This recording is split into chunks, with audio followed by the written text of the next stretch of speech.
Welcome to the On Deck podcast. We are back and baseball is just weeks away. And Tyler Wiemann and I, Shannon Sommerville, we are back with some best ball 101 tips for you. In today's video, we're going to be going over roster construction to help you dominate all of your Underdog Fantasy best ball drafts. Before we get into it though, if you don't have Underdog Fantasy, make sure to download the app and use the promo code LineStar for up to $100 of your first deposit match so you can get in on all of the fantasy best ball, including, of course, the contest that is the most popular, the Dinger, which we will get into. So throughout the month, Tyler and I are going to be breaking down some tutorial videos on how to maximize your drafts, but also we're going to be doing live drafts as well. So putting it into practice as well. If you haven't already, subscribe to the LineStar YouTube channel, give this video a like, and comment below if you have any questions as we go along in our video. Also, we have a best ball video for people that might not be familiar with what best ball is, so I will link that here. It is just what is best ball for beginners, but this is a little bit more of an advanced video for all of you guys getting ready to do your best ball drafts. We've got some tips for roster construction specifically. Now, as you guys know, best ball is one of those fantasy contests where it's the whole season, but it's one of those ones that's you set it, you draft, and then you kind of forget it because Underdog Fantasy does all of the scoring for you. So once you draft, all the hard work is over. So it's kind of fun. And I know, Tyler, how many drafts have you already done? I know it's going to be up there. 46. So lots of drafting has been going on and will be going on for the next couple of weeks. So make sure if you haven't already, again, tune into the LineStar YouTube channel. We'll be working with Underdog Fantasy to give you the best content leading up to baseball season, which is right around the corner. So let's start things off with talking about the roster and kind of how it works. So basically for the scoring, what Underdog Fantasy does is they score 3 pitchers, 3 outfielders, 3 infielders, and 1 flex position, and just accumulate the best possible score each week of the season. The bench will have 10 players on it. So you're looking at a roster of 20 players. But there's a lot of different theories out there about how to build those 20 players to get the highest chances of advancing in Underdog Fantasy's best ball tournaments. So Tyler's here to break it down for us. And the first thing we're going to talk about is just like how do you figure out what the best structure is for a best ball roster? All right. So I think at this point, we've pretty much figured out that a balanced approach as far as to your lineup is the best structure. So with that, we're talking about saying 6 or 7 pitchers and really 6 through 8 of either infielders or outfielders as well. I don't really like going too high on the number of pitchers. You can only do 3 every single week. So Mm-hmm. it just doesn't make sense going too high on, just pitchers alone. I think they just start to kind of eat into each other's ceiling. So clearly, it is 6 or 7 at each spot is the best. And really, that's what the field has shown. Mm-hmm. And from the graph we have here, it does show that those are the best chances for you to advance, kind of keeping to that balanced type structure. So talk us through this graph here and kind of like what it means. What is the AROE, SROE, FROE, that type of thing. This is a great graph, by the way, that's created by Yes. Baseball. If you don't follow them, this is a great account for Best Ball, and they have a ton of really great information. So Tyler, why don't you break this really pretty looking graph for us? Yeah, they have a ton of good stuff. I would absolutely follow him.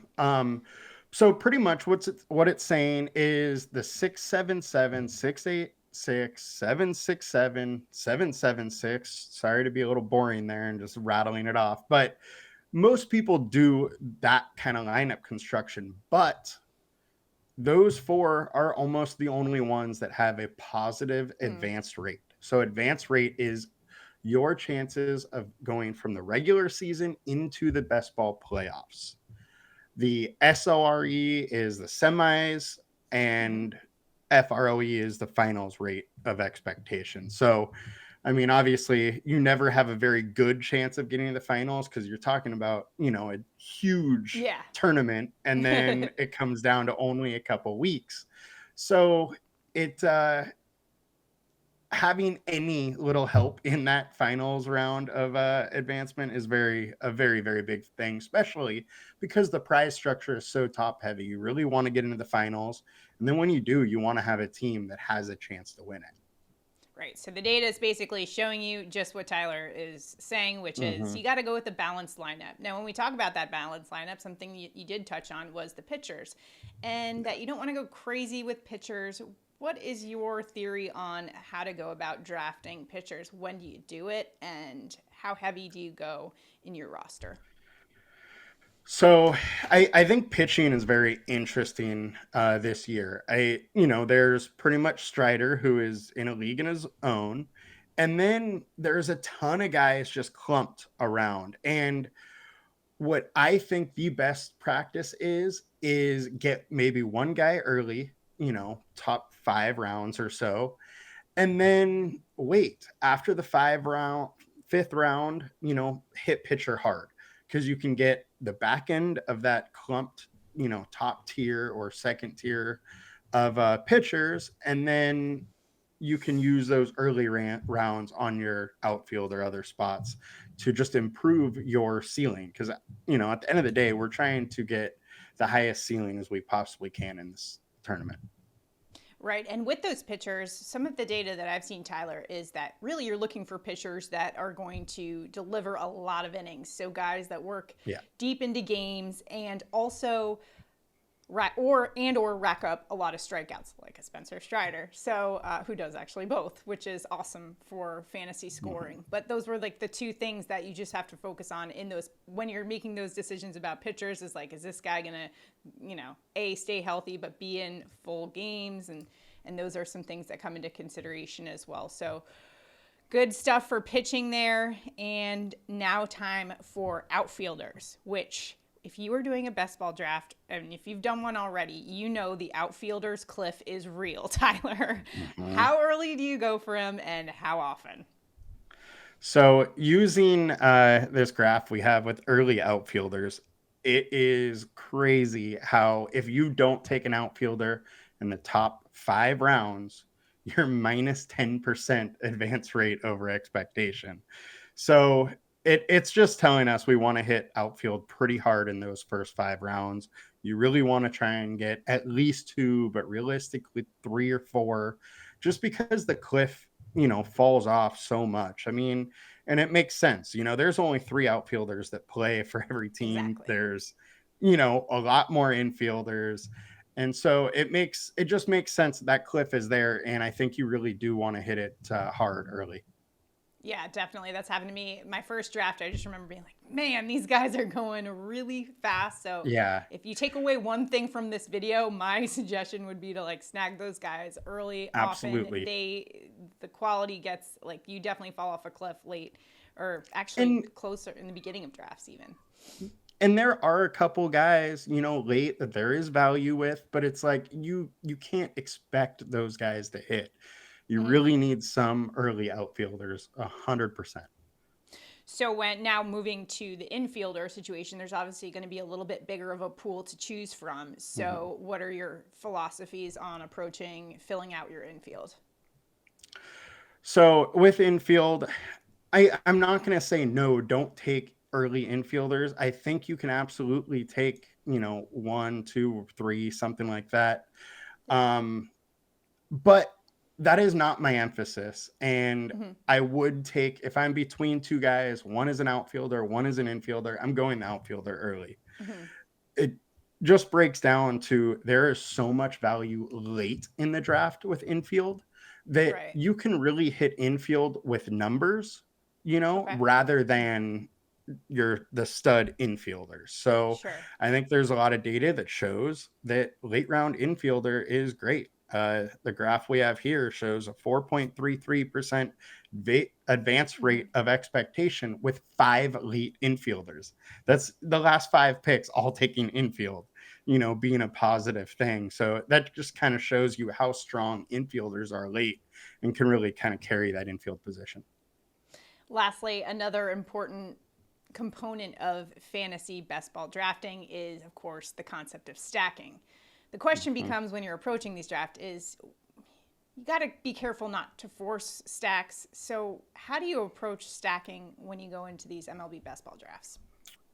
So there's a couple things here. One, we talked about how the best structure is the most popular structures. Now, with that, we need to stack, and stacking is actually letting us get different. As you can see from a graph here, most people do 4, 5, 6, 7 hitters stacked. However, the data shows that the more stacked hitters we can get, the better. Mm-hmm. Most of my drafts, I have 10 to say 12 guys stacked. It's rare, that my entire hitting team is stacked, but definitely it has happened. But really, I am shooting for at least 10 guys stacked and on a bunch of Wow. different teams, not necessarily just one team. Um, I'll consider a stack anything as long as it's at least two guys on the same team. And if you're new to the concept of stacking, of course, the philosophy is just if you're getting guys on the same team and one is having success, likely the other is having success as well, just because they're probably close to each other, at least in the batting order, and maybe one knocks in the other for a run and stuff like that. So they can accumulate stats kind of collectively, which is the idea behind that. And it gives you a little bit of an edge as opposed to just kind of Mhm. trying to target specific players. You can go ahead and And elaborate on that as well. Yeah. yeah, the whole idea as far as why stacking is important and why it gives you a little bit of an edge is if one team, just goes absolutely nuts for a couple weeks, that stack is going to carry you, a couple weeks because they do so well. And now that comes absolutely way more important once you get to these playoff rounds that are just do or die. You advance or you're out. And so having that team or teams that really go off just sets you so far apart from your competition. On the graph, you can see 10 plus hitters. Only 4% of the teams last year had 10 plus. So you're already different. You're cutting your Mm-hmm. field into 4% essentially.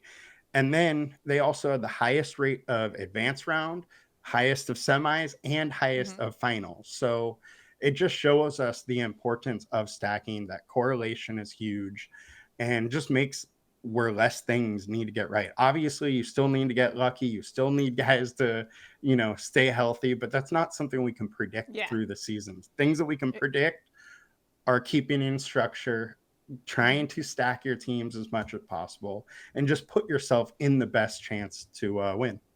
Or you're like me last season and just draft players who are all injured. You know, it was Shannon's Walking Dead team last year. So don't be like me. You did. You Make did. sure you check injury reports and health. That's definitely something to consider. But we'll go over some more players and maybe some guys to watch that might have some increased value over the next couple of weeks. So do us a huge favor. Make sure, again, to like this video and subscribe to the channel to get more content coming your way from the LineStar YouTube channel. And if you haven't already, make sure to hop into those best ball drafts. And if you don't have Underdog Fantasy already, check it out. Underdog Fantasy, download it, and then use that promo code LineStar for up to $100 of your first deposit match.